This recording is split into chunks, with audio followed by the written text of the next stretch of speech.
Bueno, presentarme, yo soy Constanza Reed, soy de Fundación Entre Líneas. Esta actividad propiamente tal es parte del diplomado en mediación, lectora y creatividad y busca que los participantes en el diplomado puedan acercarse a distintos ámbitos de esto que se le llama a veces un poco presuntuosamente el ecosistema del libro y la lectura, ¿verdad? Desde diferentes ángulos, desde el ámbito editorial, desde el ámbito autoral, desde la promoción, etcétera. Porque a veces uno ve las cosas solo desde su esquina, digamos, ¿cierto? Y es bueno integrar todo este mundo porque es un mundo que está interconectado y que se necesita mucho más de lo que creemos como para remar todos hacia el mismo lado. Estaba pensando cómo presentar a Irene y es una tarea muy difícil porque son tantos los pergaminos, pero bueno, eh, voy a hacer así una breve síntesis. Primero, es multifacética, ¿cierto? Tiene una beta de promotora de la lectura con una vocación notable. Por otro lado, es autora, es escritora de cuentos, de novelas, pero también ha incursionado como dramaturga, ¿verdad? Yo por ahí leí algunas cosas. Sí, buenísimo, me encantó. También poeta, pero también No, traductora. No, pues yo, a ver, disculpa, entre los conjuros y sortilegios y todo eso, hay poemas. Bueno, ok. muy arbitrariamente desde mi percepción. Y bueno, está además todo su trabajo de rescate patrimonial, tanto de la historia de Colombia como de personajes importantes, como maneras de ser, como de pueblos aborígenes. Entonces, en ese caso también es una persona que se ha dedicado a preservar, ¿cierto? Y hacer que este patrimonio inmaterial sea material, ¿verdad? Quede ahí en algo, quede en historias, queden en libros, etcétera. Bueno, ella ha trabajado, fue fundadora y directora de Espantapájaros, ¿verdad? Que es este proyecto, bueno, que era librería, pero además un proyecto pedagógico, ¿cierto? Con Yolanda Reyes, me imagino en un principio. Em, pero también ha sido, o sea, ha estado a cargo de programas de fomento de la creatividad, de la lectura. Trabajó en la Fundación Rafael Pombo, que es este poeta maravilloso colombiano, ¿cierto? Que debiéramos conocer más, que bueno, en Colombia es súper conocido, todos en las escuelas lo conocen, así como nosotros en Chile a la Gabriela Mistral. Bueno, allá es Rafael Pombo, y que es un poeta que vale la pena, ¿cierto?, volver a visitar. Irene estuvo a cargo de la programación de la Fundación Rafael Pombo. Eh, en fin, ha tenido, esto de la traducción, ha traducido mucho a Ana María Machado, que claro, que es un desafío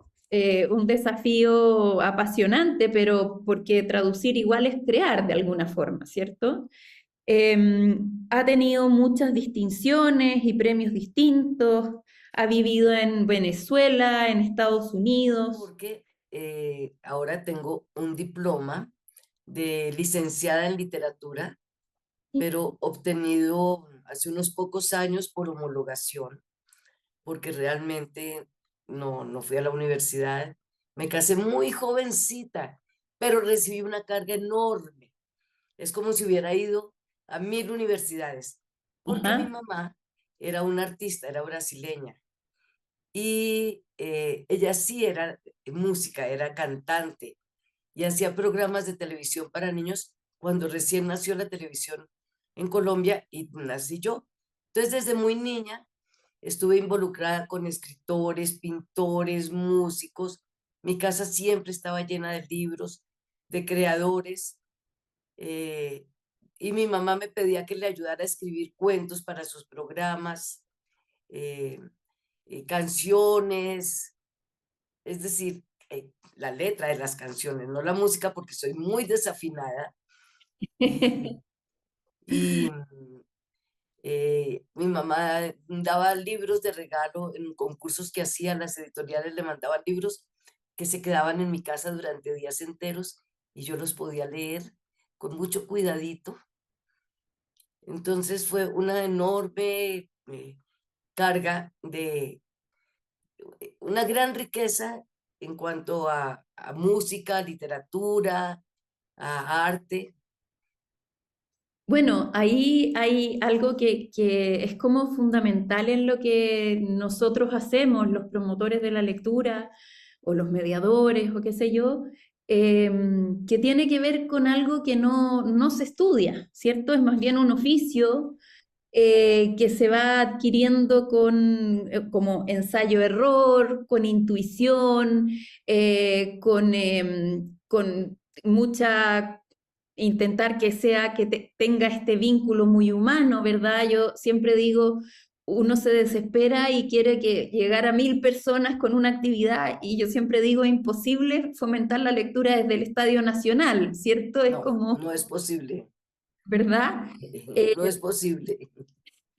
en- Perdón, yo te interrumpo. sí. Conversemos un poquito, porque yo aprendí de Geneviève Pat, la Ujú, gran bibliotecaria francesa, a quien he leído, a quien escuché muchas veces, y ella hablaba de la belleza de las pequeñas cosas.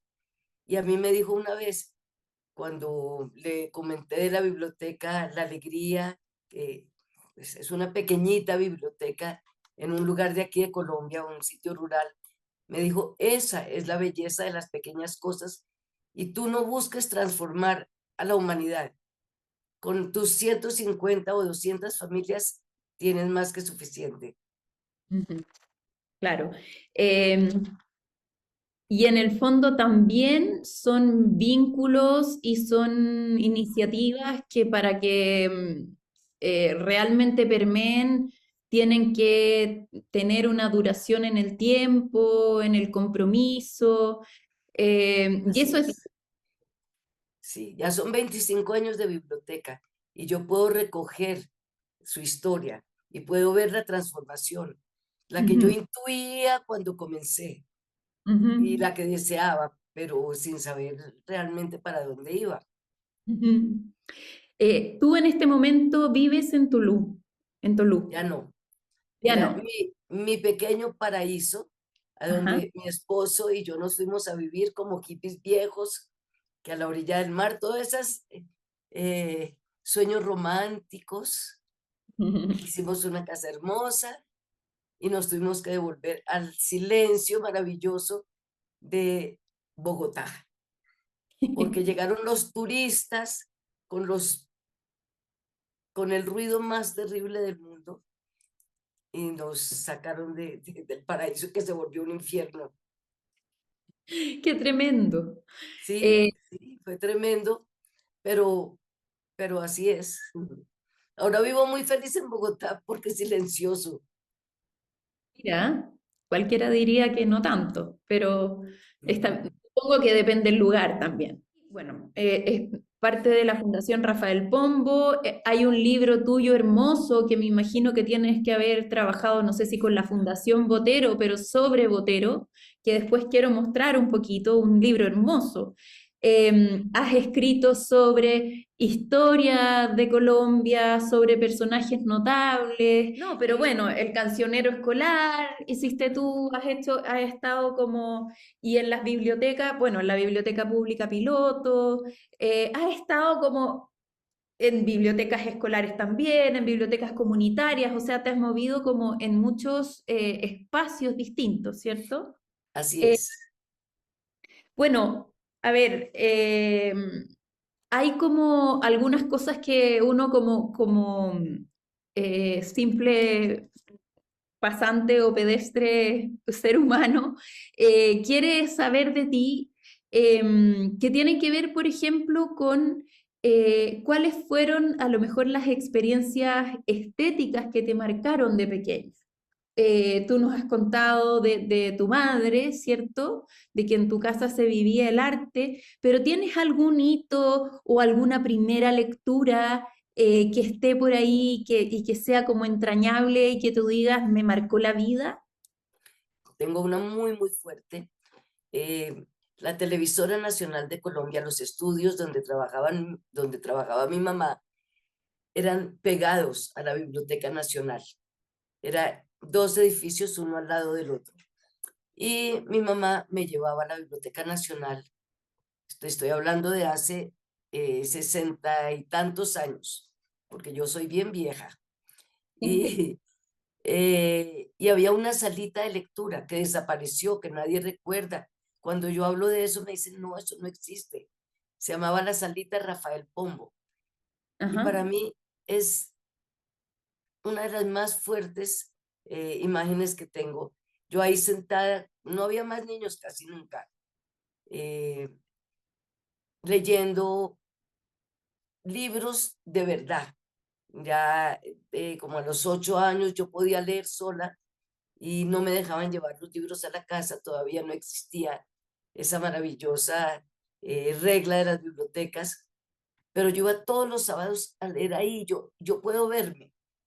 Y eso creo que fue algo, una vuelta de tuerca en mi vida. ¿Mm? Algo que recuerdas como con cariño y como un hito que te marcó. Sí, ser capaz de leer un libro de verdad en un sitio de gente grande, digamos. Ujú.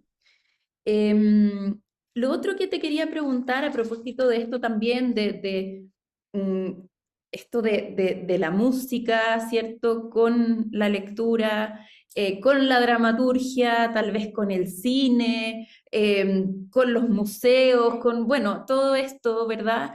Em, ¿cómo lo ves tú? O sea, porque en realidad en el sistema educativo están como compartimentados y no conversan prácticamente, ¿cierto? Ujú. Eh, y cómo, bueno, cómo lo hacemos, qué importancia tiene, ¿verdad? Transitar entre estas formas distintas de arte y de expresión en la vida de las personas. ¿Qué importancia tiene eso? Sí, yo creo que no se pueden separar. Como te digo, yo no soy música, pero vivo la música, pues porque mi mamá era cantante, me recibió en sus brazos cantándome en portugués. Por eso yo puedo traducir a Ligia Boyunga, a Ana María Machado, a Marina Colasanti sin haber estudiado nunca la lengua. La recibí así enterita, desde la leche materna, la Ujú, lengua portuguesa. Eh, y esa casa llena de personajes que escribían, que pintaban. Mi casa era casi como un museo, porque después se volvieron artistas muy importantes, pero en ese momento eran los jóvenes artistas que estaban eh, reuniéndose. En mi casa nació una revista que fue muy importante, que se llamaba la revista Mito, ujú, creada por el poeta Jorge Gaitán Durán. ujú, Pues él era casado con mi tía Dina, la hermana de mi mamá, y las dos parejas vivían en la misma casa. Yo era muy chiquita y ahí se reunían los intelectuales. Eh, eh, yo creo que toda esa formación, eh, pues yo no entendía, pero algo se tiene que pegar. Y quiero contar una experiencia, si me das permiso. Eh, ahora como abuela, hoy estaba escribiendo sobre un proyecto que no sé si va para algún lado o no, pero de todas maneras lo que estoy sembrando creo que es importante. Yo tengo ya un montón de nietos, pero tengo el hijo de María del Sol, el mayor, es muy cercano. Vive a 2 cuadras, nos visita con frecuencia, le encanta, es el que me ayuda, el que me hace todas las cosas del sitio web, está muy cerca. Y hace unos días me dijo que él quería hacer podcast conmigo y me enseñó que eran los podcasts. Ahora soy muy aficionada. Y yo le dije, bueno, pero entonces, ¿sobre qué lo vamos a hacer? Nos inventamos ahí un proyecto, lo escribimos entre los dos y le dije, voy a pedir una cita en la Biblioteca Luis Ángel Arango. Yo he hecho los libros sobre Botero y sobre los artistas colombianos, la colección permanente, y de repente ahí conseguimos que nos publiquen los podcasts que se interesen en nuestro proyecto. Y fuimos, la directora nos recibió muy amablemente, nos oyó la historia, dijo que le parecía muy bello que una abuela y un nieto tuvieran conversaciones sobre el arte, pero que, bueno, que revisáramos el proyecto porque tal y como lo planteamos no funcionaba bien. Entonces he seguido yendo con Emiliano al museo, a la colección permanente. Hemos estado estudiando a los artistas colombianos, hemos visto cómo trabajan los pedagogos que reciben a los grupos escolares. Em, Hemos estudiado una sala muy especial sobre la que queremos hacer nuestro primer podcast, que es el de las monjas muertas. Es sumergirse en el mundo em, barroco. eh, es increíble todo lo que estamos haciendo, viendo videos, leyendo, comunicándonos alrededor del arte sin que Emiliano sea un artista. Ujú. Yo no Desde, quiero que convertirlo ni hacer nada. Sencillamente es un diálogo entre un joven y una abuela. claro, y como integrando el arte en la vida, o sea, como parte de la vida cotidiana, ¿verdad? Bueno, en ese sentido, en tu trabajo como mediadora, que claro, incluirá a tus nietos, que son muy afortunados, a tus hijos también, tu trabajo en Colombia, recorriéndola de punta a cabo, ¿cierto? Ha sido muy notable y es lo que permite ahora que el modelo, entre comillas, que tú implantaste, que tú conseguiste, que tú perseguiste, lo admiremos todos, ¿verdad? Y entonces, bueno, contar brevemente, tú me puedes corregir, pero en el fondo te ha tocado trabajar o has querido trabajar, ¿cierto? En territorio indígena, en lugares como de campamentos guerrilleros, en lugares, tú decías, como silenciados por los paramilitares de pronto, en cordones urbanos de mucha pobreza, donde empieza a aflorar la delincuencia, la droga, bueno, y en todo tipo de ciudades. Entonces está este abanico, está esta cosa como evangelizadora también, porque claro, porque es expuesto, porque puede ser peligroso en algunos momentos, porque debe ser incómodo. Cuéntanos como un poco de eso, cómo pudiste o cómo has podido transitar entre estos mundos y finalmente como empatizar y conectarte, ¿cierto? Con esos grupos humanos tan distintos. Sí, la verdad es que no son mis proyectos. Yo acompaño programas del Ministerio de Educación, el Ministerio de Cultura, de secretarías, a donde me inviten. Siempre digo que sí. Eh, no importa a dónde me digan que es, yo digo que sí, porque Ujú, pienso que es mi país y que justamente en esos lugares a donde la educación ha sido tan pobre, es a donde es más importante llegar. No me da miedo la gente, no me dan miedo los grupos violentos. Yo siempre pienso que mi mochila llena de libros para niños, digo, no, ahí dicen que son cuénticos para niños, ¿quién me va a molestar? Que son como un talismán. La señora de los cuentos. eh, Me dan miedo las arañas, las serpientes. eh, y el Tengo que hype. dormir a veces en lugares muy sucios, que al principio, en el momento en que llego, digo, ¿y yo por qué vine? ¿Yo qué estoy haciendo aquí? Pero enseguida me pasa. Voy a contar una cosa que les va a parecer chistosa, creo que está ahí detrás, no, no está ahí detrás. Eh, Cuando me asusto, digo, si Max pudo, yo puedo. Y todos saben quién es Max, ¿no? De donde viven los monstruos. Así. Si Max pudo con esto, yo también puedo. Y me pasa enseguida y paso muy bien, logro conectarme con la gente. A veces es muy difícil porque son grupos indígenas con lenguas distintas eh, y sin traductor. Y yo tengo que ver cómo animo los libros que son en español entre personas que nunca han tenido libros en sus manos. ¿Cómo hago para que esos libros queden instalados? Ujú. No puedo garantizar nada. Solo puedo sentir que hay una conexión entre seres humanos en que algo pasa.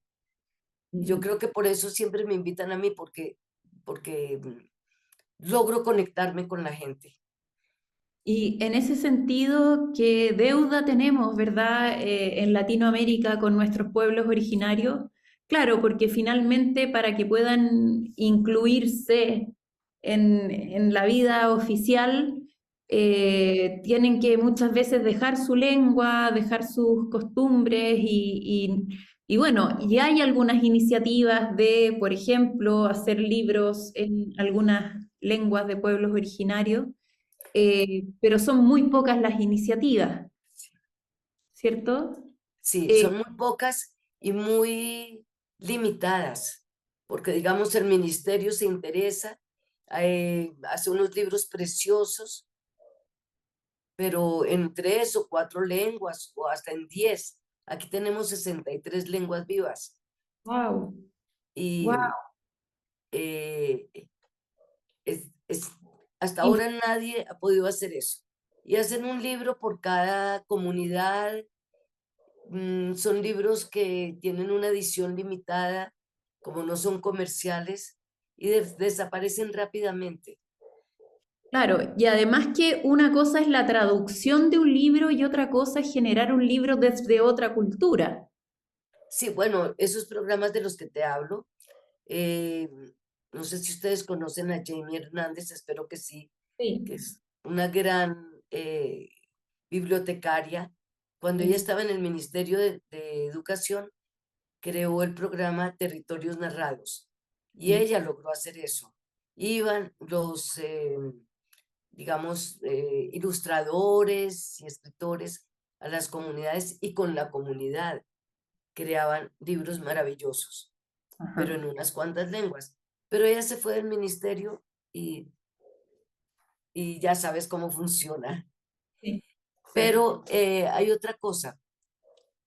Yo tengo la convicción firme y profunda de que los pueblos indígenas tienen que preservar sus lenguas, sus culturas, sus cosmogonías, pero si no aprenden español y si no aprenden a escribir y a leer en castellano, desaparecen. Ujú. No, no pueden sobrevivir. Eso es lo que para mí ha sido evidente, porque, porque pierden sus tierras, pierden los beneficios que les da el Estado, porque no pueden leer los documentos, porque firman con una huella y legalizan cosas que les están robando. Claro. Y en ese sentido no pueden ser ciudadanos competentes dentro de nuestro sistema, ¿verdad? No, ni participar civilmente de ninguna manera. Bueno, y ahí es donde uno habla del derecho a la lectura. Pero también está, a propósito también de esta como duda o preocupación por el sistema escolar, claro, para eso basta con la alfabetización o necesitamos formar lectores. Sí, sí, la alfabetización eh, pueden aprender a decodificar, pero como no se usa, se olvida rápidamente. No hay una un ejercicio social con esas letras que aprenden, pero que no significan realmente nada. La alfabetización sola no basta.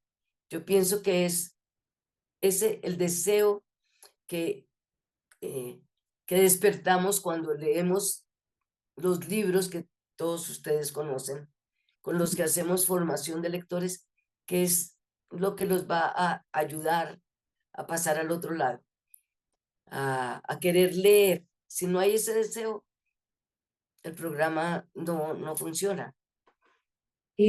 Hace algún tiempo, algunos años, fui a una reunión de personas que estaban preocupadas por el tema de la alfabetización inicial, y una persona en algún momento dijo, bueno, pero ¿qué importa que no les guste leer si es que aprenden a leer?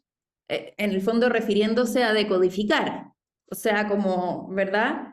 Entonces, bueno, ahí tenemos una gran deuda y ¿qué pasa con el sistema escolar? Porque aquí hay gente de toda Latinoamérica, hay gente, bueno, también de España, bueno, no lo van a ver después, porque en verdad en España son como, no sé, las 5 de la mañana, pero hay gente de México, de El Salvador, de Puerto Rico, de Perú, de Ecuador, de Colombia, de Venezuela, y compartimos eso, o sea, el sistema escolar no se está haciendo cargo de esta necesidad básica del ser humano, ¿verdad? Sí, pero mira que yo no soy tan pesimista. Ujú. Yo he visto a mi país cambiando de a poquitos, muy lentamente. Latinoamérica solo tiene 200 años larguitos de Sí. vida republicana. Somos muy jóvenes y hay que recordar que durante la época de la colonia, ni los indígenas, ni los esclavos que traían de África, po- es decir, estaban excluidos totalmente de la educación. Mm. Solamente los españoles y sus descendientes tenían acceso. En 200 años no se cambia un país. Son procesos lentos. Cuando yo comencé a ir a los lugares, no había libros. Mm. Sencillamente no existían los libros. Yo tenía que cargar maletas enteras llenas de libros para poder hacer mi trabajo. Ahora llevo una mochila con lo que más me gusta y sobre todo con mis juguetes, que no los puedo dejar por si se me aparece una serpiente. eh, y hay bibliotecas públicas, los ministerios mandan libros a las escuelas, faltan muchísimo, no es que ya tengamos un mundo ideal, Ah. pero poquito a poquito hay conciencia y los programas se multiplican, no son suficientes todavía, pero yo sí he visto a maestros, sobre todo los más jóvenes, cambiando. Los mayores ya no van a cambiar y solo esperamos que se jubilen. Pero sí, pero es verdad, es un cambio de generación. Estos maestros jóvenes han tenido la oportunidad de, llenarse de nuevos libros, de ir a bibliotecas. Hay más programas. Nos faltan por lo menos 200 años más, pero hay pequeños movimientos. Bueno, eso es lo que de pronto nos falta, ¿cierto? Paciencia, constancia, abandonamos porque no tenemos resultados inmediatos, estamos en una cosa así como vertiginosa. Sí, Em, hay un programa, qué pena, yo te interrumpo, pero no. para mí es como la muestra, sí. En Colombia hay un programa que se llama Madres Comunitarias, que son mujeres de las comunidades que recogen a los niños de su barrio y los acogen durante el día para que los padres puedan trabajar. Es un programa del Estado, eh, y les dan cuidados básicos, digamos, durante algunas horas del día, alimentación, limpieza y se espera que también hagan algunas actividades pedagógicas. eh, el Estado les manda materiales y libros y cosas.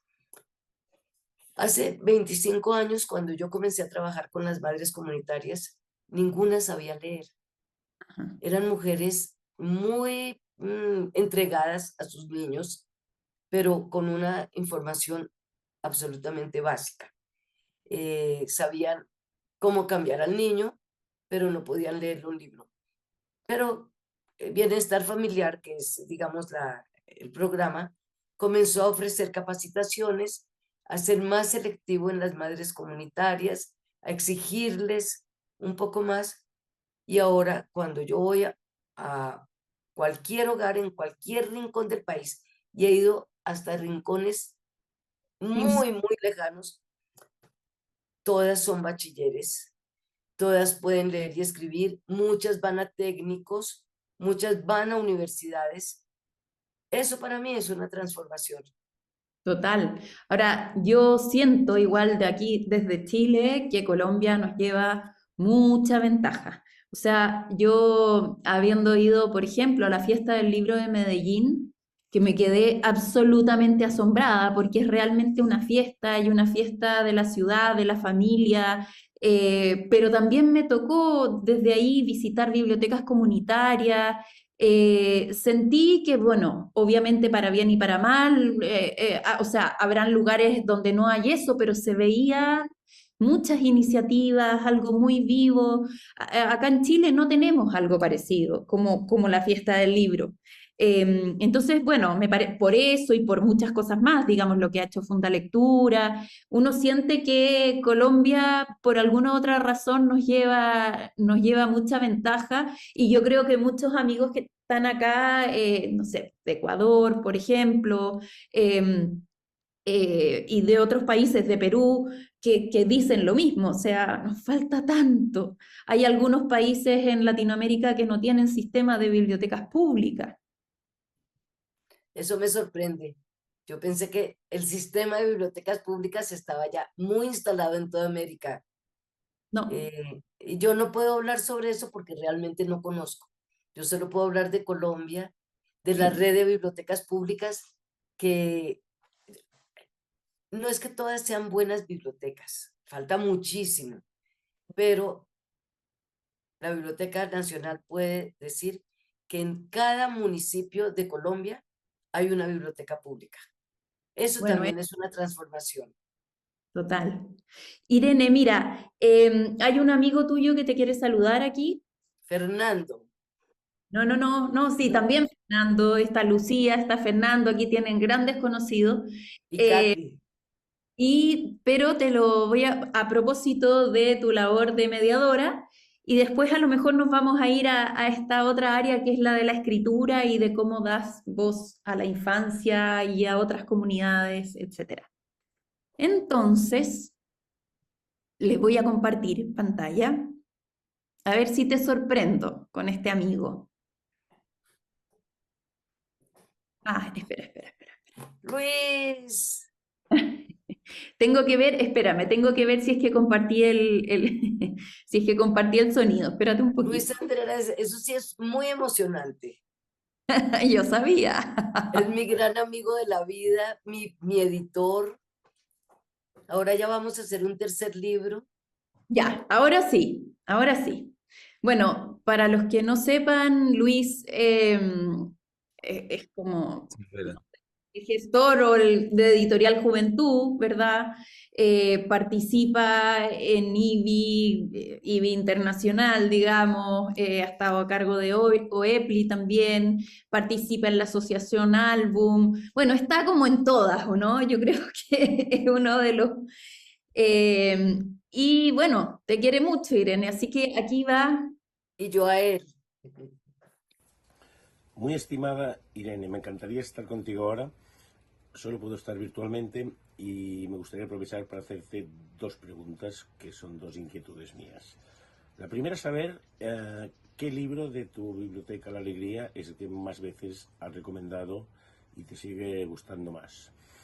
Y la segunda pregunta es saber si eres consciente que este año te han dado el reconocimiento más importante mundial como promotora de la lectura. Ahí estamos entonces. Querido Luis, te voy a confesar, la primera pregunta estaba yo tratando de subir el volumen y no la pude lograr. Dice que te pregunta cuál es el libro, refiriéndose a la Biblioteca de la Alegría, ¿verdad? ¿Cuál es el libro que más recomendaste o has recomendado de ahí a los lectores? Bueno, primero Tu tengo que favorito contar que total. Luis me mandó 30 cajas de libros de Editorial Juventud. Ustedes tienen que saber qué significa eso.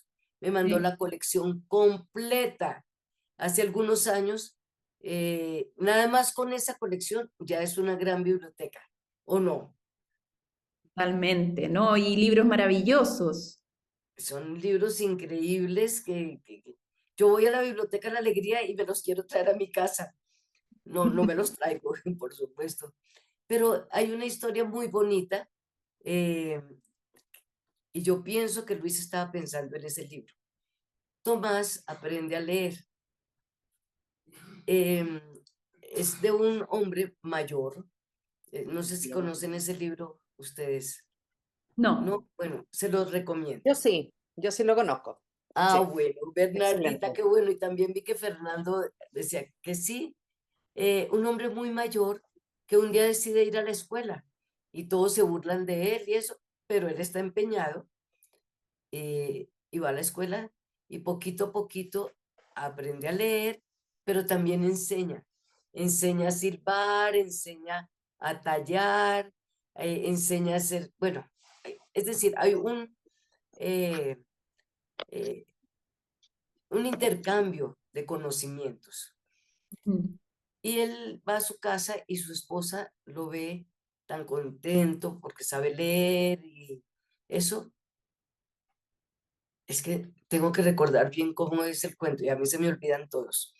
Pero un día ella también decide aprender a leer. Creo que porque le lee un poema de amor. ¿Cierto, ujú. Bernardita? Sí, claramente. Él elige, como que prepara una lectura cuando ya sabe leer y le lee una noche así tranquila a su señora. Sí. Y ella ahí decide aprender Y a ella leer. dice, yo también quiero aprender a leer. Bueno, pues Carmen Antonia, la bibliotecaria de la Alegría, eh, yo le leí ese libro hace muchos años y ella quedó así, fascinada, porque ella dijo, yo le enseñé a leer a mi marido. Para ella se volvió el libro como su bandera. Mi esposo, que es el mejor constructor, es comunidad afro. em, Mi esposo, que es el mejor pescador, pero él no sabía leer y yo le enseñé. Y eso para ella fue como una vuelta también de tuerca y lleva 25 años siendo la bibliotecaria de la Alegría sin ganar sueldo, sin recibir ningún reconocimiento económico. Ha transformado a una comunidad porque ella es la que está allá, yo no estoy. Yo he apoyado la biblioteca, pero desde lejos. Eh, y es una transformadora. Y ese libro fue el que la marcó. Perfecto. Irene, ¿y el libro favorito que tú has escrito? ¿Cuál es el libro que más satisfacciones te ha dado? Bueno, ahí tendría que ser un poco injusta con algunos libros. Eh, Últimamente, por supuesto, Letras al Carbón y La joven maestra y La gran serpiente, pues han recibido reconocimientos muy importantes, han sido traducidos a distintos idiomas, pero con el que yo juego con los niños, cuando cuando no sé qué hacer y necesito ganarme, incluso con adultos, con los jóvenes, con los adolescentes, a los que todo el mundo todos tienen miedo de los adolescentes, yo saco los conjuros y sortilegios, mi varita mágica y comienzo a convertir a todo el mundo en ranas y en murciélagos y eso me abre muchas puertas. Yo quería, a propósito de eso, como no estaba preparada, quería aquí mostrar una partecita, ¿verdad? De algunos conjuros y sortilegios que son geniales, geniales, porque, bueno, desde los conjuros como para no ir al colegio, ¿verdad? Así como cosas tan que uno siente tan cercanas que uno diría, y para no ir a trabajar también, ojalá. Y nada, entonces quería mostrarles aquí estos dos conjuros, ¿cierto? Y sortilegios. Aquí hay un embrujo y este brebaje mágico. Es muy útil. Muy útil, muy útil. Y entonces este dice brebaje mágico para todo uso. En un gran caldero, picados o enteros, se echan 2 tomates y 2 disparates, 3 kilos de sal y uno de cristal, un poco de niebla y otro de pimienta, 2 tazas de hiedra y 1 kilo de piedra. Todo esto se bate, se echa otro tomate. Si le falta sal, se agrega al final. Si no queda bueno, se le agrega un trueno. Y si ya está listo, se agrega un pellizco. No hay que cocinar ni tampoco hornear.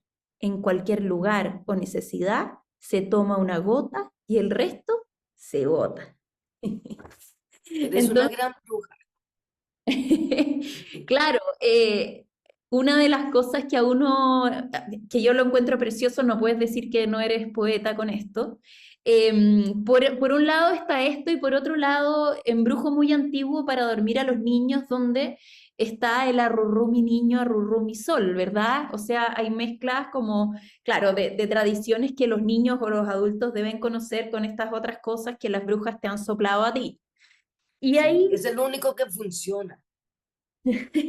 yo te quería hacer ahí la pregunta, porque cuando uno trabaja con niños, muchas veces le lee historias o le cuenta, le relata, y una de las respuestas de los niños es una respuesta que una investigadora le llama respuestas realistas, que es que los niños te dicen, ¿pero esto es verdad?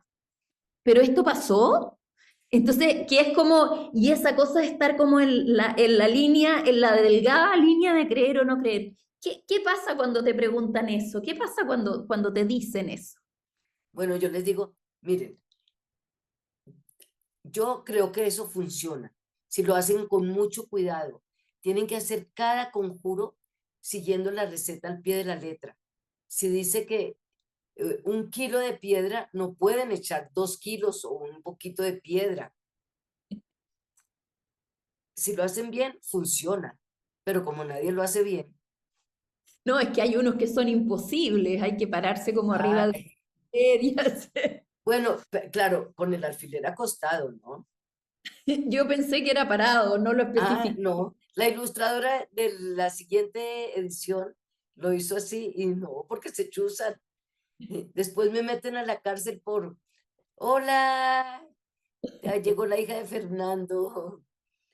Em, hay que ser cuidadoso y siempre saber que los niños están en ese territorio. Me han pasado cosas muy difíciles con ese libro. Yo he escrito varios libros que tienen que ver con la violencia en Colombia. Libros muy duros, como El último vuelo de Hortensia, como Mambrú perdió la guerra, que habla Lo vamos de lo vamos a visitar un poquito. bueno, pero son realmente dolorosos porque el país es así, yo también lo tengo que contar. En ninguna parte me han hecho censura sobre esos libros.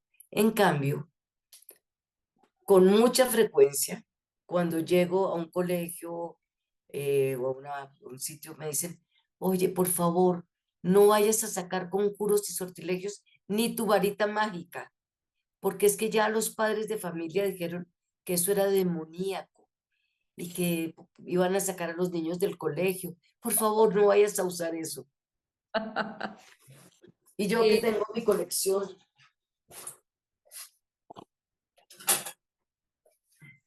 de varitas mágicas, ah. las tengo que esconder porque soy demoníaca. Irene, tengo que volver a la pregunta de Luis. Esto de que si has aquilatado y has caído en cuenta de que te ganaste el premio más importante del mundo como promotora de la lectura este año, que fue anunciado en Bolonia, que bueno, lo da IBI y iRead, el Outstanding Reading Promoter. ¿Cómo lo recibiste? ¿Te das cuenta? No sé, ¿lo has digerido? No, ha sido todo muy extraño. Para comenzar, yo ni sabía que existía ese premio. Cuando Diana Rey de Fundalectura me puso en contacto con el IBI de Canadá para que Ajá. me postularan, yo decía, ¿y qué significa eso? La verdad es que yo no vivo pendiente de esas cosas. Y, y bueno, con Marcela trabajamos muchísimo en los textos, en recoger toda mi información. Fue un trabajo muy bonito porque uno tiene regado todo y fue recopilar y bueno, ya yo me olvidé, pasaron muchos meses, porque eso fue hace casi un año. Para esta época de hace un año estábamos trabajando en eso y el premio lo anunciaron en abril. Entonces, eso estaba ya. Ya. eh, y cuando anuncian, Luis estaba ahí pendiente de mí, me decía, tienes que conectarte, y me mandaba el enlace. Y me decía, pero estás ahí, estás oyendo, no te vayas a ir del computador. Fue así como, y para mí era muy, muy difícil, y como bien dices tú, esa, eh, entenderlo ha sido muy emocionante. Ahora pienso que también es un compromiso que tener ese premio. Ahora yo tengo que curarme rápido y volver a irme al monte. Para Curarme no, rápido de un resfrío, no es más. Estoy lista, siempre lista para, para ir a donde me digan. Irene, respecto de tu labor como escritora, bueno, yo veía ahí que eres muy aplicada en tus bitácoras de viaje, en tus cuadernos, en ir registrando, ¿cierto? Pero bueno, nosotros en el diplomado, en el club de lectura, como te contaba, leímos Medalla de Honor, que es un libro muy ya antiguo, ¿cierto? Em, Leímos este libro que se llama Ayúdame Fernando, que se me olvidó si lo ¿Sobre vi. qué? No, es del otro niño, ya no, nunca más. Medalla de honor. Quiero, No, la otra, nunca más. A veces. a veces. Ya, pésima entrevistadora, ya. A veces leí Ah, mm. mi medalla de honor. Yo tengo una memoria de pajarito, a mí todo se me olvida, no te preocupes. Bueno, y ahí hay, bueno, dos, uno con más humor que en el otro, uno con una historia mucho más entrañable y conmovedora, pero hay una visión de infancia y hay una visión del mundo adulto, ¿cierto? Como muy marcada. Ya en el año 2005, que parece como que si hubiera sido hace 50 años respecto de la literatura infantil y juvenil, ¿verdad? No era no era tan frecuente, ¿cierto?, que los temas se trataran así. Y bueno, y después muchos de tus libros que en el fondo, en los que los niños tienen voz, ¿cierto? Como Mambrú perdió la guerra, como La sombra de la escalera, ¿verdad? Y varios otros más que has comentado. Me da la impresión de que antes o primero fue como hablar desde el niño o desde la infancia o desde... Y que ahora, bueno, en la gran, o sea, en La joven maestra y La gran serpiente y en Letras de Carbón hay un narrador un poco más neutro, ¿no? Como en tercera persona, tal vez no tan encarnado por un niño, y como en temas más que tienen que ver con las comunidades o algo así. ¿Me equivoco? y no son tan infantiles, digamos, que, que son libros para lectores, o, no sé, para otro público más amplio. Ajá, Pienso que son homenajes a todas estas personas que me he encontrado en el camino. Cuando el primero fue Letras al Carbón, pensando en letras a la aquí se habla de carne a la plancha o carne al carbón. ah, Era eso, cocinando las letras. ajá, perfecto. Yo estaba en un taller en una zona de Colombia que se llama el Chocó, eh, donde hay una gran pobreza, es zona afro, y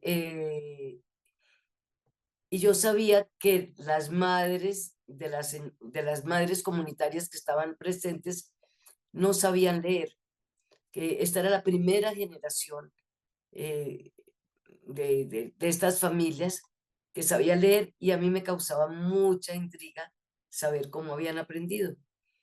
Y comencé el taller preguntándoles, no leyéndoles, ni contando, ni nada, sino ustedes cómo aprendieron a leer. Y a mí me maravillaba todo lo que decían, todo lo anotaba en mi cuadernito, eh, que, que, me acuerdo una que eso no quedó en el libro porque eran tantas historias, que su mamá oía en una emisora que había aquí, Radio Sutatensa, donde enseñaban a leer por radio. Ella siempre había creído que el 8 era acostado. Sí, lo vi. Y historias fantásticas. Y yo le escribí desde ahí, desde ese taller, a Jamie, que somos muy buenas amigas. Le dije, oye, aquí hay una historia de Colombia que hay que contar, hay que hacer una investigación. Esto que yo estoy oyendo aquí tiene que tener eco. Pero yo estaba pensando era en un libro de investigación. Ujú, Pero Jamie se fue pronto del ministerio, no pasó nada, y yo quedé con eso pegado en mi cabeza. Yo no me podía desprender de las historias de las mujeres, y tuve que escribirlo sin pensar en el público, sin pensar para quién era. eh, y un poco lo mismo me pasó con la joven maestra y la gran serpiente. ujú, Es recoger las historias que me cuentan. Estas eh, los maestros aquí tienen que abandonarlo todo, irse a sitios lejanísimos, y me cuentan siempre en los talleres, no, es que yo creía que era tierra fría y me fui con todas las ruanas y las chaquetas y todo, y era eh, eh, en el sitio, en el desierto más caluroso que tú te puedas imaginar, o al revés, que llegan todas desabrigadas y se encuentran en un clima lleno de serpientes y de arañas y de bichos, y que tienen que poner trapos debajo de las puertas, que se encuentran con la guerrilla, que tienen que lidiar con los grupos armados a donde llegan.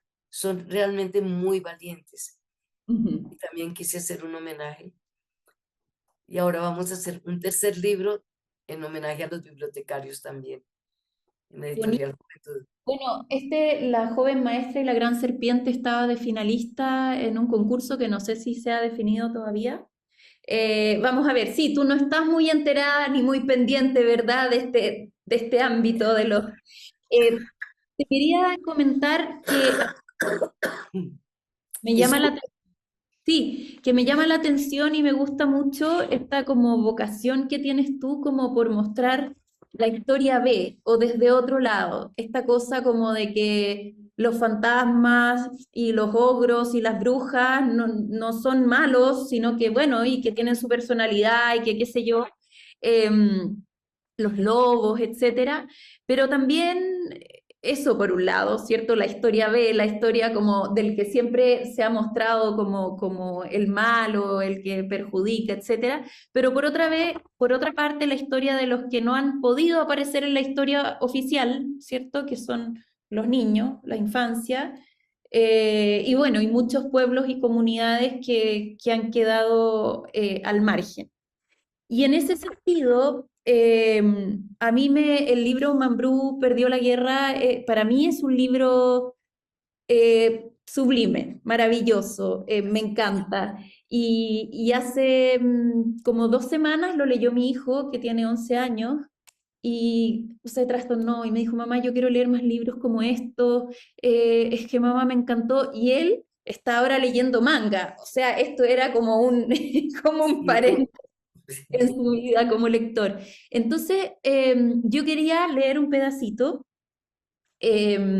Bueno, esta es la historia de un niño que vive una situación especial en que sus padres desaparecen, ¿cierto? Y él tiene que irse de improviso, lo sacan de la escuela, tiene que irse de improviso a la casa de su abuela al campo, sin estar consciente mucho de lo que ocurre. Y de a poco va acostumbrándose a esta vida y va comprendiendo que algo pasa, algo que nadie le explica, ¿cierto? Porque el mundo adulto ahí está muy, no sé, como hermético.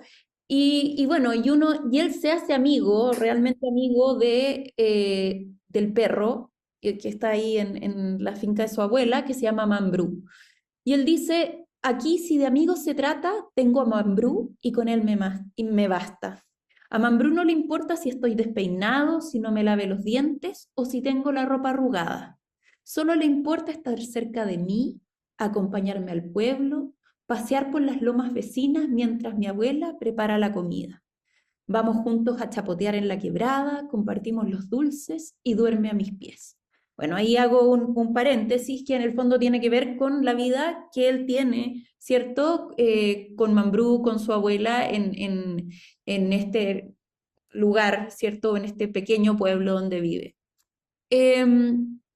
Y bueno, y este niño, efectivamente, ya su abuela lo empiezan a perseguir porque quieren encontrar a los padres del niño, y el niño en un momento se ve, en un momento, o sea, como de mucho peligro, en que lo están persiguiendo, y él en medio de la noche escapa y tiene que llegar a un lugar y se cobija en un pequeño como... ¿cómo llamaría yo? Una pequeña pieza que hay debajo de la tierra, una pequeña bodeguita, ¿cierto? Con su perro. Y resulta que están ahí las personas que vienen en el fondo a buscarlo, es la noche, y Mambrú, está él y Mambrú se pone a ladrar. Y entonces este chico dice, no sé cómo callar a Mambrú. Sus ladridos resuenan. Quiero que dejes de ladrar, Mambrú, te van a oír. No entiendo, Mambrú. Debería callarse, debería cuidarme. En lugar de eso me va a delatar, me van a matar por culpa de Mambrú. Te voy a matar, Mambrú, te voy a matar si sigues ladrando. Mira, aquí tengo la escopeta, no creas que son cuentos. Te voy a matar si sigues ladrando. Cállate, Mambrú, mira que no son mentiras. Cállate, Mambrú, no me obligues a disparar. Ahí van, se alejan un poco más, pero si sigues ladrando volverán. Ay, no, uno de ellos está volteando hacia acá. ¿Te habrán oído? Cállate, Mambrú. Te voy a matar, Mambrú, te voy a matar. ¿Mambrú? ¡Mambrú! ¡Mambrú! ¡Mambrú! Te disparé. No quise hacerlo, Mambrú. Levántate, Mambrú. No te hagas el muerto. El que se va a morir soy yo. Mambrú, me estás mojando. Ya es suficiente con tus ladridos. ¿Ladridos? ¿Por qué no ladras, Mambrú? Ladra, Mambrú, ladra. Te maté, Mambrú. Ay, no, no, no te quería matar, Mambrú, te lo juro. No te mueras, Mambrú. Tú eres mi único amigo. No te mueras, Mambrú. Bien. me vas a hacer Que llorar a mí. Ay, no, es que yo lloro cada vez que lo leo porque es precioso. Quería un poco, bueno, leerlo porque te quería preguntar, ¿por qué Mambrú perdió la guerra? Sí, porque la han perdido muchos colombianos. Andrés, no, Fernando, Fernando que ha transitado por sitios muy parecidos, sabe cómo es la historia de Colombia, en Montes de María, en el Urabá, en Comunidad de Paz, en donde llegamos con nuestros libros y oímos las historias de las familias. fue en ese año en que yo tuve mucho trabajo en estas comunidades, cuando, cuando quedé tan marcada, sobre todo una semana que pasé en un sitio donde había habido una masacre muy terrible, en donde todos vivían alrededor de la masacre. La escuela tenía pintada la masacre, así como un gran mural. Los jardines eran con piedras, con los nombres de los muertos. Eh, yo nunca había sentido tanto dolor y tanta violencia en un grupo de personas. Los niños iban a la pequeña biblioteca a donde estábamos tratando de animar los libros, y ellos no podían oír cuentos. Ellos se insultaban, se daban golpes, y uno trataba de hablar con las personas y solo se hablaba de la masacre. Y yo llegué muy enferma, esa vez sí de verdad, no con una simple gripa.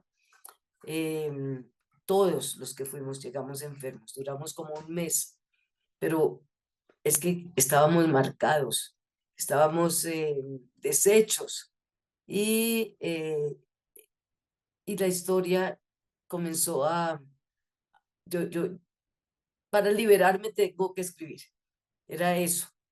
La escritura para mí es como una manera de liberarme de ese dolor interior con el que regreso, de esas experiencias. Uno no puede llegar y salir inmune. Y por otro lado, por esa época, yo leí un libro de un autor judío que se llama Daniel Mendelssohn, sobre el Holocausto.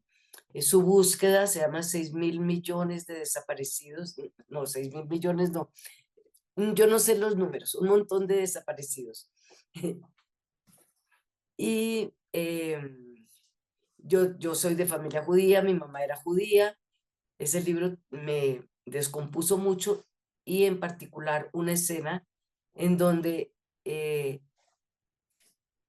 él descubrió que uno de sus familiares se escondió con el hijito, una prima, algo, se escondió con su bebé en un sitio donde no la iban a encontrar, pero el bebé lloraba y lloraba y tuvo que asfixiarlo. Oh, Yo no iba a hacer eso con un niño, pero un perro sí. Y los niños, cuando voy a los colegios, me dicen, pero ¿por qué mataste a Mambrú? ¿Por qué? Yo decía, entonces, ¿que querían que se muriera el niño, que lo descubrieran y que lo mataran a él? Sí, sí, me dicen los niños. claro, ahí está el Mambrú, se fue a la guerra, pero claro, lo llevan a enterrar, después el niño más adelante dice, lo enterraron, alguien lo enterró, pero claro, perdió la guerra, perdió la inocencia, perdió, bueno, Perdió, parte. sí, sí, sí, y creció, sí, para bien o para mal, pero tuvo que vivir como la han vivido tantos colombianos. Y me acuerdo ahí en Ovejas, que Fernando tiene que conocer, una madre comunitaria contándome cómo ahí en la puerta de su casa los paramilitares habían matado a su esposo frente a los niños. Y muchas historias así. No, tremendo. Bueno, si alguien tiene preguntas, me gustaría que levantara la mano porque veo varios comentarios, pero no los alcanzo a mirar. Tampoco. Respecto de este libro de Mambrú, que bueno, también está Las sombras de la escalera, que también es como muy desde un niño y su realidad, que vive en un sincretismo entre ánimas, entre lo católico, entre creer también en sortilegios o en mandas, como le llamamos acá. Pero lo que te iba a comentar respecto de Mambrú, claro, ahí aparece un poco lo que tú decías, bueno, el tema de la censura o de la posible censura, esta cosa de los cuentos tradicionales, que ya no se puede contar las mil y una noches, me pasó hace poco, ¿cierto? Porque no, que era terrible que matara a su mujer todos los días. Eh, Y entonces, claro, tú ahí dices, bueno, pero ¿cómo? Si esto es un legado de la humanidad, ¿verdad? Estaba buscando, es terrible lo que me cuentas, porque mi último libro es Expedición, las mil y una noches. ¿Ya? ¿Cómo Cuéntanos, no se puede contar? Eso no es posible. Aquí está, este es. Ah, buenísimo. Hay algunos libros de acá, o sea, tuyos, que acá no son no son tan fáciles de encontrar. Bueno, eso pasa en América Latina, en distintos lugares, sí. Em, bueno, me gustaría que levantaran la mano y me gustó mucho un dicho tuyo que ojalá sea tuyo, porque ya Internet miente tanto. No, que sobre la lectura. Em, en el fondo, ¿qué es lo que es la lectura? Claro, es cuando una historia adquiere vida, pero tú pones, es cuando nuestra alma o ánima ha entrado en el libro. Sí, Habla un poco de eso. porque que hablamos de animación a la lectura, que es animación, es poner el ánima. Eso sí lo repito siempre. No, precioso, me encanta y como que son esas frases que a uno le dan como luces, ¿cierto? Esas como epifanías. Eh, Mira, yo sé que estás te sientes muy mal, querría tal vez que para cerrar, para que puedas ir a descansar, nos No contaras te algo preocupes, he descansado todo el día y me emociona estar con ustedes, así que por mí, no te preocupes. no, que nos contaras algo que nos quisieras contar. Acá hay muchos mediadores y mediadoras que recién han comenzado con su camino. A veces da miedo, porque no hay fórmulas, ¿cierto? Esto no es un ejercicio matemático exacto. Y cuando uno no tiene fórmulas, uno se siente inseguro y cree que lo va a hacer mal. Y está lleno de preceptos por todos lados, entonces de gente que dice hay que hacerlo así, hay que hacerlo así. Me gustaría que a lo mejor nos hablaras de eso a todas estas personas que siempre nos faltan herramientas, ¿verdad? Sí, pues las herramientas las va descubriendo uno. Cada uno tiene que hacer su propio equipaje. Yo alcancé a leer en alguno de los chats que se abrió ahí que cuáles libros llevo. Ahora ya no llevo muchos libros porque hay bibliotecas y voy acompañando programas que mandan los libros, pero igual yo siempre llevo eh, mis favoritos, los que con los que yo sé que puedo hacer algo así, sean repetidos y sean anticuados, pero yo no puedo dejar Donde viven los monstruos, no puedo dejar a Willy el tímido, algunos colombianos como Camino a casa.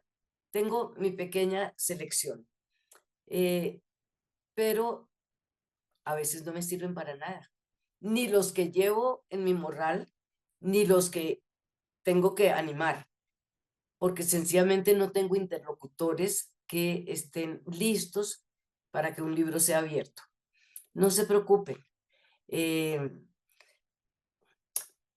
Ahí podrían leer, hay dos artículos míos en Cuatro Gatos, uno que se llama Cuando los libros crecen y otro que se llama, uno que quedó hace poquito tiempo, Leer y escribir en las comunidades, creo que se llama así, donde cuento, por ejemplo, cómo en una comunidad indígena, los Nucac, que no hablan una sola palabra de castellano, que nunca habían tenido libros en sus manos, que estaban pasando hambre, yo no sabía, que, eh, que no habían desayunado ese día, lo supe después, cuando yo los vi en las comunidades indígenas, todo el mundo se reúne debajo de un kiosco de paja. Ahí no hay diferencias de edades, es la comunidad entera. Y todos miraban así al vacío, nadie me miraba, yo no lograba ningún tipo de comunicación con nadie, absolutamente nadie. Y yo le dije a la persona del ministerio con la que yo había ido, mi jefe en ese momento, muchacho, que era muy amable, hasta que me asustó en ese momento. Yo le dije, qué pena, hemos ido a muchas partes, tú has visto que yo hago todos los talleres, que logro un montón de cosas, pero aquí me rindo, no soy capaz, no sé qué tengo que hacer. Y él me dijo, lo siento, tú viniste aquí a hacer un taller, tienes que hacer un taller. Y yo quedé así, es mi jefe y me van a botar del trabajo. Bueno, nadie me puede votar porque yo no soy empleada, eh, por fortuna soy libre, pero a mí no me gusta quedar mal. eh, y, y mi intuición me dijo lo que tenía que hacer. Mi conocimiento de la naturaleza humana, que puedo decir, que no sé qué me ayudó. Dije, voy a confiar en los libros. Abrí la caja y comencé a poner libros en las manos de cada persona, niños y adultos, y hacer toda clase de, me da vergüenza contarlo, de animación, de poner el ánima, porque yo mostraba, eran libros para primera infancia, por fortuna, porque eran ilustrados todos. Entonces yo mostraba una rana y hacía crack, crack, crack, crack, crack, crack, crack. Y mostraba un pato y hacía cuac, cuac, cuac, cuac, cuac, cuac, cuac, cuac, cuac. Y así poquito a poquito fui entrando en contacto con las personas. Eh, Ahí en ese artículo cuento toda la experiencia, creo. Me parece que sí. O si no, yo les mando una en donde está todo bien narrado. eh, pero, pero no hay recetas, no hay fórmulas. Eh, en otra comunidad, hace muchos años, ¿Sí? em, dime. Pero queremos saber qué pasó con el crack crack y con el cuac cuac. ¿Cómo te fue? Mira, mi jefe me dijo, y no te preocupes, que esta comunidad es muy dispersa, se quedan aquí máximo 15 minutos y después se van yendo. Eso me tranquilizó un poquito. Duramos hora y media, porque pues ahí hay un tema que es muy discutido, que es el de pasar de los libros a las actividades. No, no se puede. Quien dice que eso no se hace es porque nunca ha estado en las comunidades. El tiempo de atención es así de cortico. Quedarse aferrado a los libros porque son los libros y porque los libros son lo máximo en el mundo, no nos lleva a ninguna parte. Yo siempre llevo montones de papeles, de colores, de palitos, de lanas, de cosas que me sirven para cuando se acaba el tiempo de atención y en un sitio donde nunca se ha leído un libro y donde no es posible leer en una lengua que ellos no van a entender. Entonces, después de mostrarles un buen rato los libros, tengo unas imágenes maravillosas de... ¿Tengo tiempo? Sí, sí, sí, todo lo Es que que me quieras. gustaría mostrar, porque es que eso sí es impresionante lo que yo viví allá. Em, Sí, y cuéntame. aprendí mucho.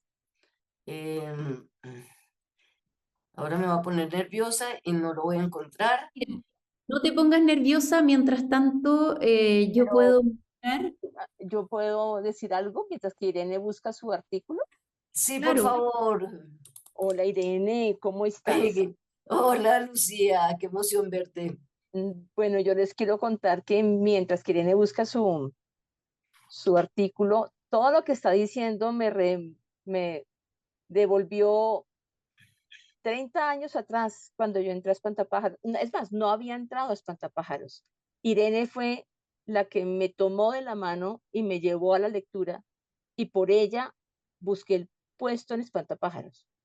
Y todo lo que está diciendo tiene que ver con enamorar, con encantar, con no hacemos nada si leemos un libro, pero la gente no está conectada con nosotros.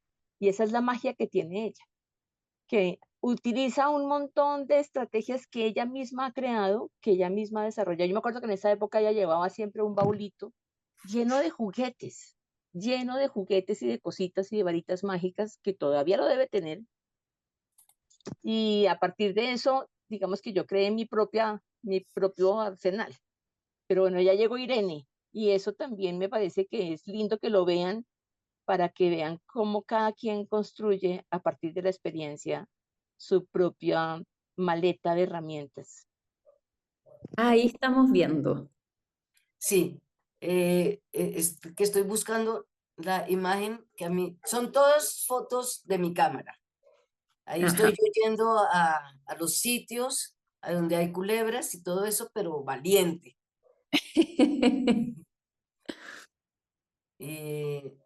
Como invito a escribir en español y en lengua, porque eso es indispensable. Y aquí, no, es la siguiente, esta.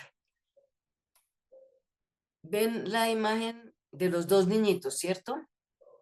Sí, Ok, esos son los Nukak, esa mañana en donde yo hacía cuá, cuá, cuá, cuá, cuá, que puse los libros en las manos de todos.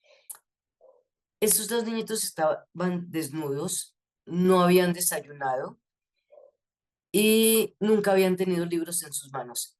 Y ese más chiquito no le interesa el libro que le cayó en sus manos, está en blanco y negro, pero de inmediato señala algo en el libro de su hermanito o de su amiguito.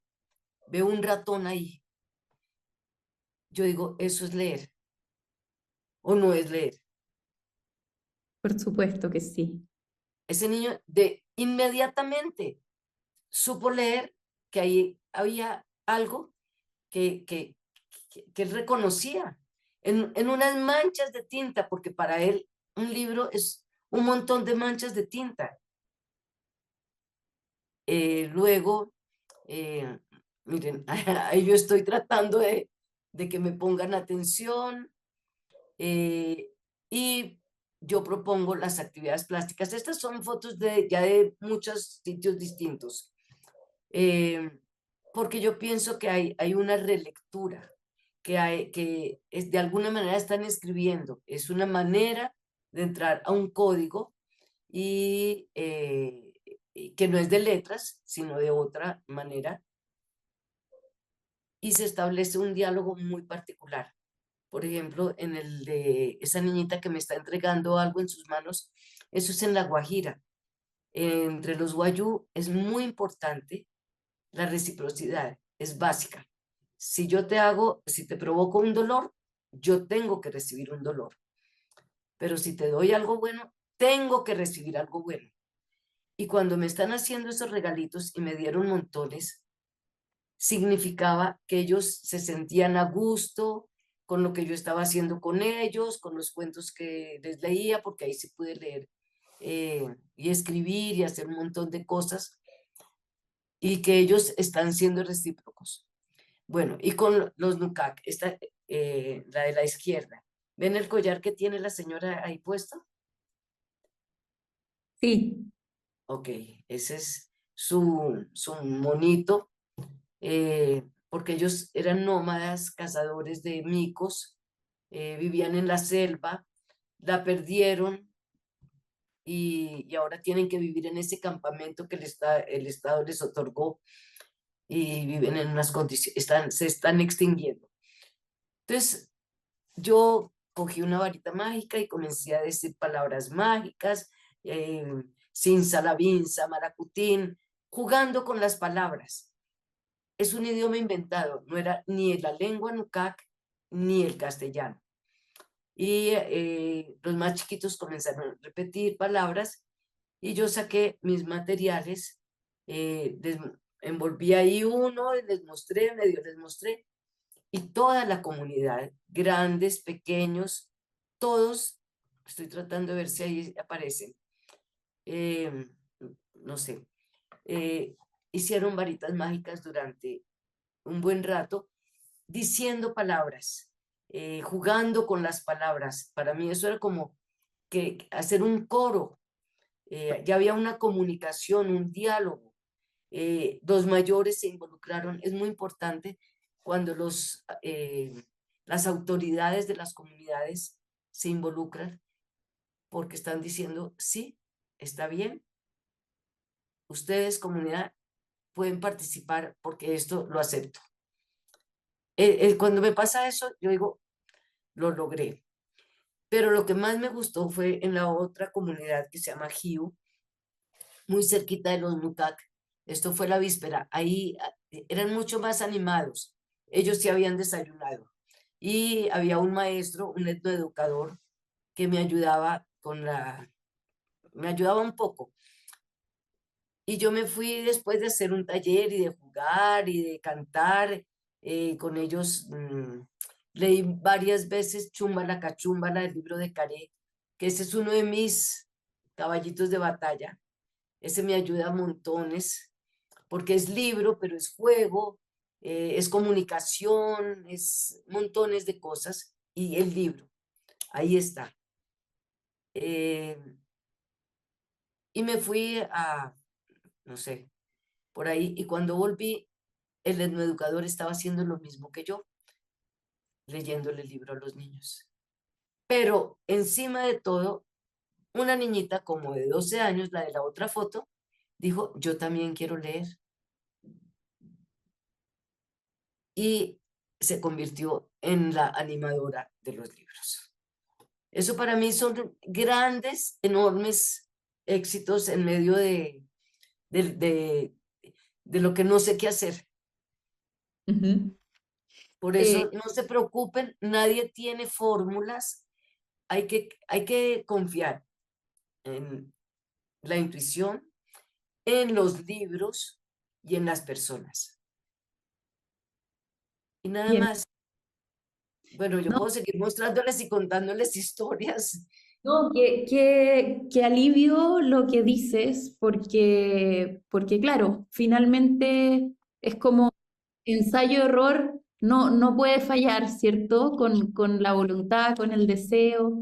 Ya, Luisian quiere hacerte una pregunta desde Puerto Rico. Hola Irene, lo que te quería preguntar es que sé que has ido a múltiples lugares de diferentes situaciones económicas y sociales muy complicadas y que tal vez cuando empezaste pues ibas con tu maleta de libros y de ilusiones, ¿verdad? A llevar, a promover la lectura, pero quiero saber si en algún momento te has preparado emocionalmente y cómo lo haces para hacer esa mediación lectora, porque sé que también hay un impacto grande y siento que nosotros los promotores no podemos dar lo que nos tenemos y si no estamos también sanos emocionalmente para trabajar o bregar con las realidades sociales que nos encontramos, pues el reto va a ser mucho mayor.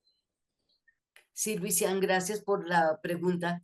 Mira, cuando yo llego, voy, creo que en el I Ching se llama estado de inocencia. Alguna vez alguien me dijo eso, esa frase. Voy abierta a lo que sea.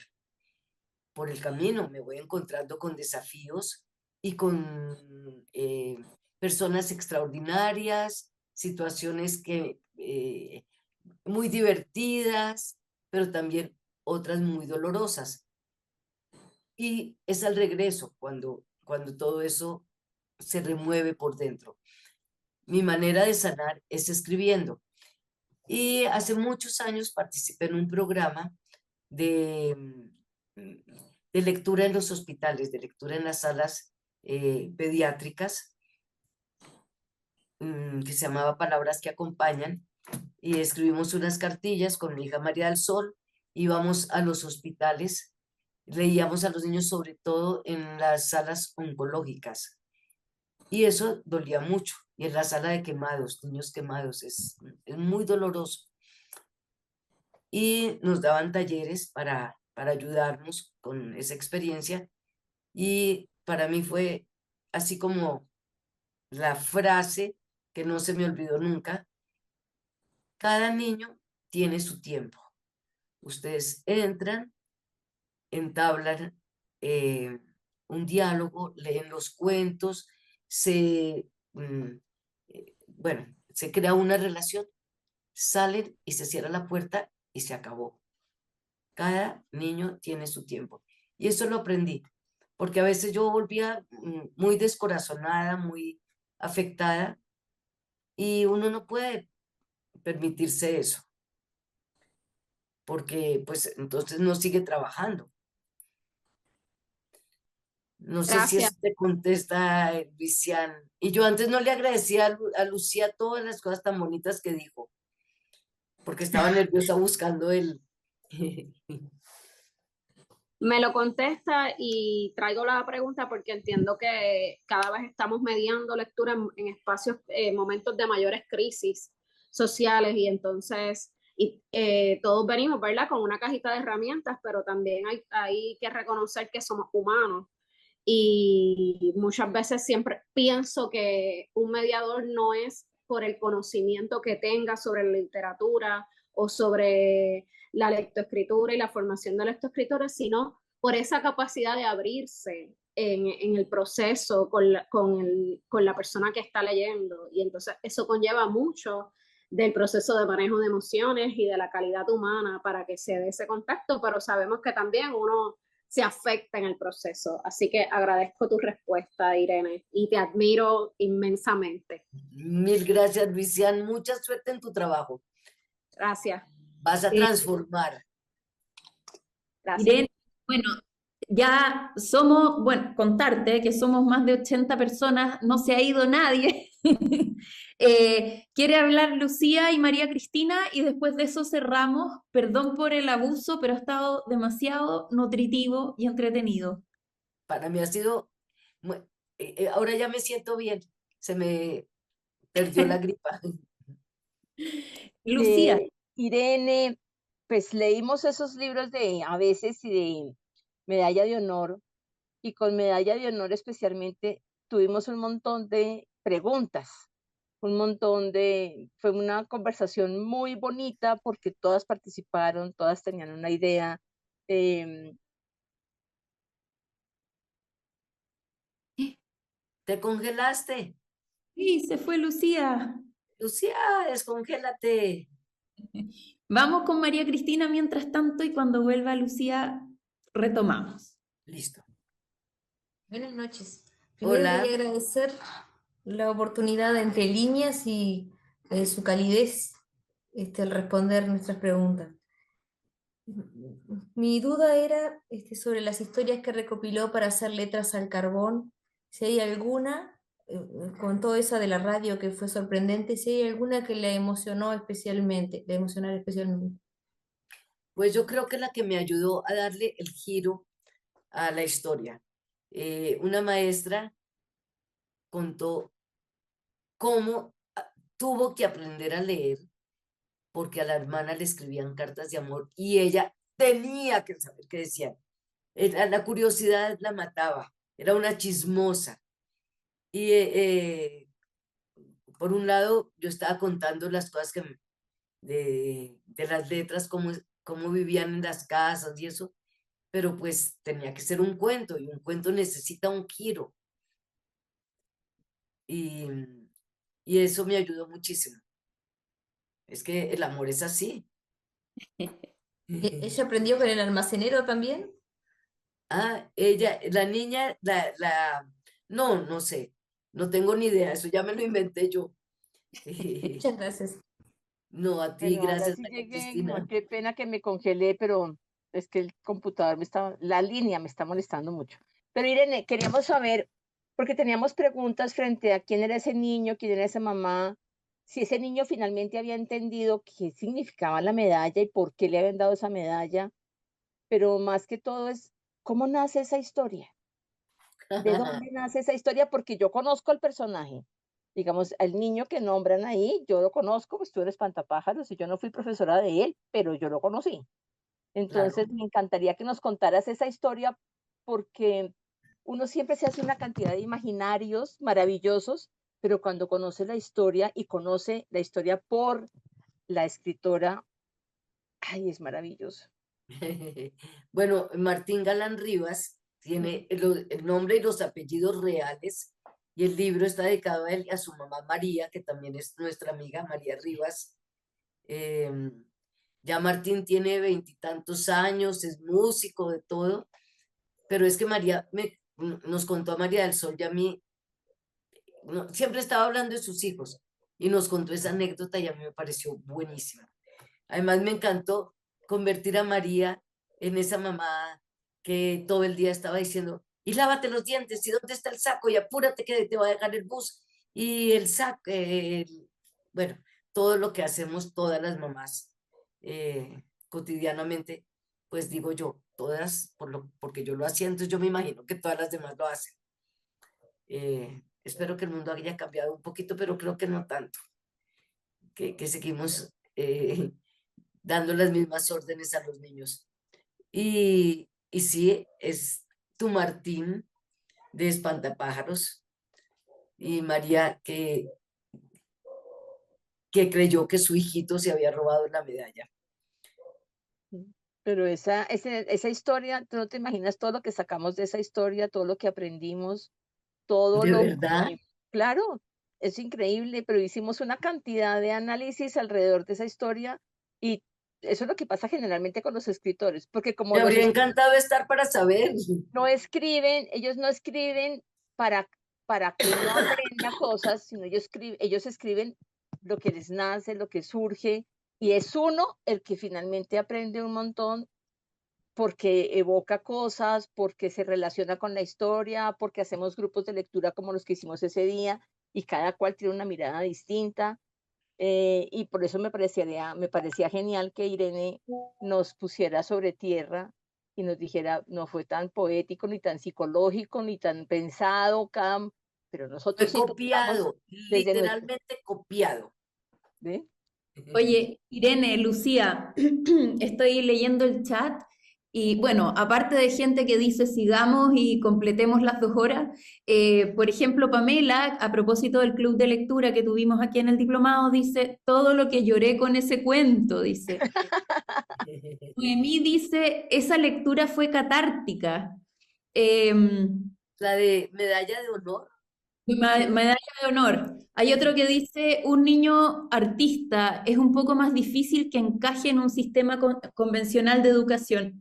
Bueno, igual hay algo que siempre da risa, que es como, claro, el autor, aquí yo voy a robarme algo que tal vez te va a parecer mal, Irene, pero claro, tú dices, esto pasó y yo lo escribí así, pero bueno, pero uno lo recibe con la propia mochila de experiencias, con los propios códigos. Entonces eso es lo lindo que es que en el fondo una obra literaria en este caso, porque sugiere, hay imágenes que sugieren, imágenes lingüísticas, digamos, porque hay un protagonista que es absolutamente entrañable. Entonces nosotros como lectores, bueno, nos tomamos tu obra, no nos importa si existió o no existió, pero nos conmovimos. O sea, tú lograste poner eso en palabras de una forma tan conmovedora y tan fina, ¿verdad? Ay, pues yo me alegro mucho porque voy a confesar, yo ese libro casi nunca lo leo, no lo llevo, no sé, no le he dado, lo escribí y está ahí, pero voy a tener que matricularme en el diplomado para aprender, ver todo lo que hay detrás. Solamente quiero contar una cosa de Martín Galán Rivas. Eh, yo lo escribí cuando él tenía como 7, 8 años y el libro salió. Y por supuesto le regalé ejemplares y él fue creciendo y volviéndose un adolescente. Y cada vez que tenía una novia nueva, le regalaba el libro y decía, mira, este es mi libro. Oye, bueno, y hay otra cosa que dicen los expertos, que es que también hay cosas que nacen del consciente del escritor, pero hay cosas que van desde el inconsciente. O sea, hay muchas variables ahí mágicas también, si uno quiere decirlo, que están rondando, ¿verdad?, la escritura de una obra. Siguen diciendo, a mí me tocó en el alma y lo pensé durante muchos días. Yo ya lo pedí en Busca Libre para hacer llorar mamás. Nos hizo reflexionar enormemente, ¿ves? Debe estar descatalogado ese libro, ¿no? ¿No? Está en Panamericana. Es muy raro. En Panamericana tengo libros de hace 30 años y ahí siguen. Solamente descatalogaron uno. que es Ya. Cuentos de Navidad. Ya. Pero entonces yo lo puse, yo pedí permiso a la editorial y lo convertí en libro digital y está en mi canal de YouTube gratuito, leído en voz alta por mí, porque para una editorial es importante vender y un libro de temporada no da suficientes ventas. Entonces dijeron, Cuentos de Navidad solo se vende en Navidad y así no nos sirve. Pero todos los demás de Panamericana están vivitos. Tal vez habría a ese, a medalla de honor, habría que hacerle una reedición, un Fashion Emergency. ¿Por Como qué? tipografías, cosas así. Ah, Al voy a lado de, sugerirle a la editora. Voy a sugerirle. porque al lado de, claro, los libros álbum y todo lo gráfico que ha avanzado en el tiempo, claro, hay que hacer ahí una cosa para que la portada tal vez sea más. Es una de las cosas que hablamos en el club antes de empezar. Si ustedes vieran este libro, ¿lo comprarían? ¿Lo sacarían de la biblioteca? Y muchos decían al principio, no, no me llamaría la atención. Y después todos terminaron llorando. Mira tú. Mira, quizás me pasa a mí eso con el libro. Por eso yo no lo saco, por eso no lo llevo. Porque no me haces pensar en eso. Voy a hablar con la editora. Le voy a decir, hay que hacer una buena, ¿cómo dijiste? Fashion Fashion. No, darle una vuelta así de frescura, ¿verdad? De otra mirada, de eso. Te sugiero porque en Entre Líneas hacen libros. Ellas también son editoras. Y son Ah, expertas. qué Son unas bueno. expertas maravillosas, entonces harían una cosa sensacional. Me lo puedo imaginar. Irene, bueno, ya.